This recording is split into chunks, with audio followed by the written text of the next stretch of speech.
it happen everywhere. Dudley is just the latest spot in a trend that squeezes everybody out and drives that gap to where we are just the very rich and the very poor in this city. So what do?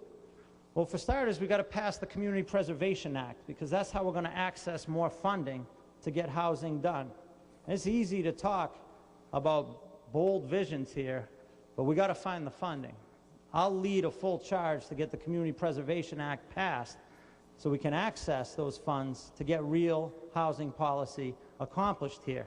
Then we got to be aggressive, and we got to be aggressive across 3 layers of housing: affordable, workforce, and middle market.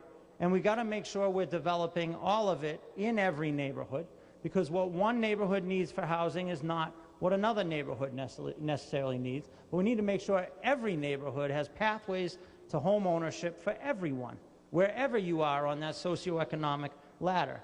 We need to promote those programs like the Soft Second that helps people get that help with their mortgage and that's down payment. We've got to promote aggressive programs through the city to make it easier to obtain that financing. We also shouldn't pretend that just because it's 2013 that we still don't have discrimination in lending.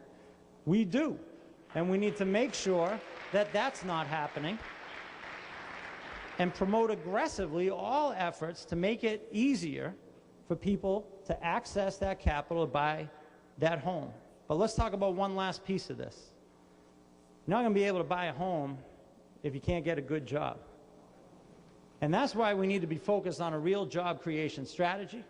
And it's why I would ask you to look at my economic development plan that prioritizes job creation and wealth creation in communities of color, and make sure that we're thinking about eliminating those barriers to entry, whether it's a bonding requirement that keeps a company from accessing city contracts that a mayor can wipe out like that, or it's that ability for a small entrepreneur to access a liquor license to open a restaurant.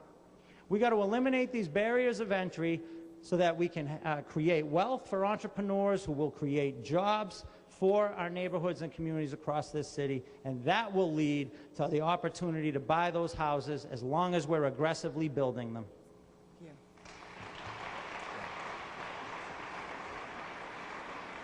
By my time, we have less than 4 minutes for your wrap-up statements, but we will give you each about 2 minutes. And this will be your closing statements, gentlemen, and we'll start with you. First of all, I want to thank Liz. Liz, I want to thank you for tonight, and I want to thank all the hosts of tonight.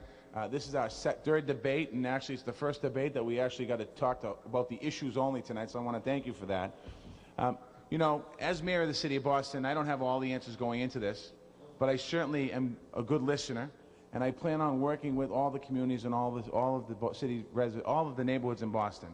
I'm proud to have the endorsement of many of my colleagues that are here tonight: City Councilor Felix Arroyo, Tito Jackson, Russell Holmes, Carlos Enriquez, and my sister Gloria Fox, who's here with me as well tonight, who have served a long time in the House of Representatives. And we've had a lot of discussions.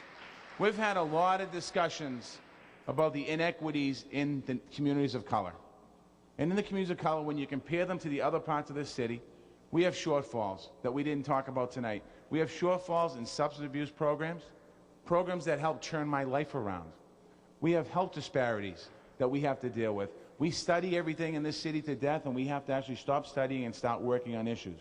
We need to make sure that we create opportunities for employment, but before that, we need to make sure we create opportunities for education, not just for our young kids, but also for people that dropped out of school. We need to deal with the situation of people coming out of prison. What's going to happen to the young people coming out of prison?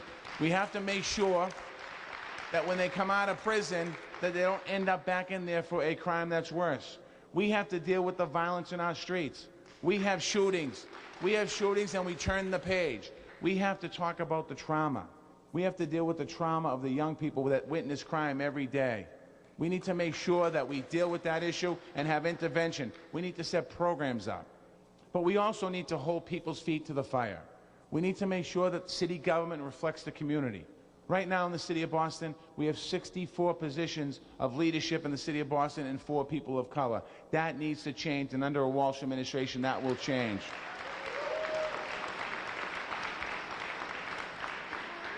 You know, I grew up in a city, as John mentioned earlier, we grew up in a city that was divided. It was divided for many reasons, because of busing. It was divided because of lost opportunity. And when you look now today, in some neighborhoods, that divide is still there. As mayor of the city of Boston, I'm committing to you tonight that I am going to work to close that divide. I'm asking you for your vote on November 5th. Thank you very much.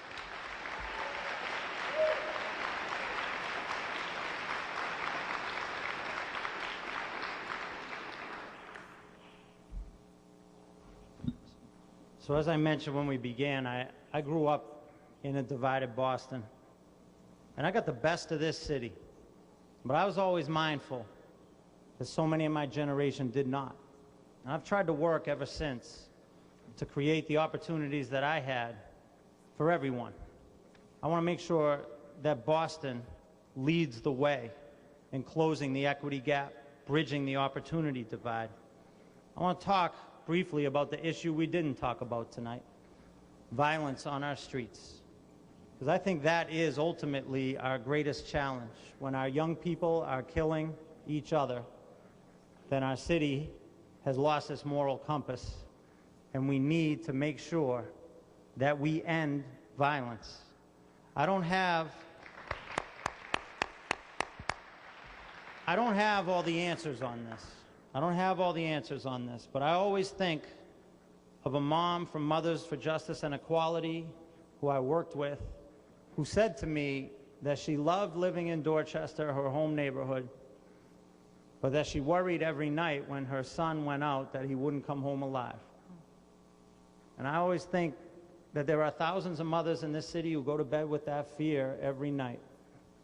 And so while our children are all living in Boston, they are growing up in two different worlds.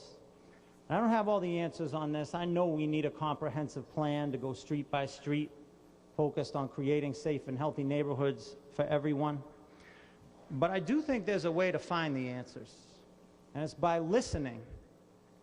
That's where it's got to start. By listening to those who are in reentry about what their stories are and what they can teach us. By listening to those who are in recovery about what their stories are and what they can teach us. By listening to the survivors of homicide, those who have lost a loved one and are left to pick up the broken pieces and walk every day of their life knowing a loved one isn't coming back.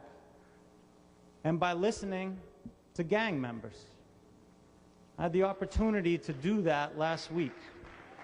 I sat with 4 gang leaders, and it shaped me profoundly. I talk to young people all the time, but this was the first time I'd ever talked to the leaders. And what I saw so clearly was that each one of them had one foot in the wrong life and desperately had one foot trying to get to a better place. And I know that if we listen to those people for whom Boston has not worked, then we can find a way to a Boston that will work for everyone. And I want to close with this one piece. We have to do this together. And we need to talk more about racism. And we need to talk more about institutional, systemic, and structural racism and the insidious role it plays in our society. But I will be the first to say this. Communities of color don't need to talk about this so much.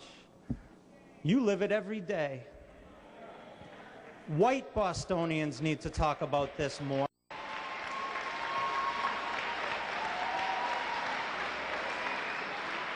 And that may be the one thing that Mayor Walsh or Mayor Connolly can bring to the table in bringing us together to get this done. I will make sure we put racism at the center of a public health agenda. I will make sure I bring white Bostonians to the table. And I will make sure that we work together so that my children belong to you and your children belong to me, and we create a culture of opportunity for every child in this city, 365, 24/7. Thank you. We want to thank both the candidates tonight for the stimulating conversation. We thank you for being here. There are 500 of you here tonight, and that is a powerful statement. We just want to remind you of two more things. Do not forget to vote on November 5th. And then do not forget that it is up to you to, in the words of one of our candidates, hold people's feet to the fire. Good night, everybody. God bless you, and thank you.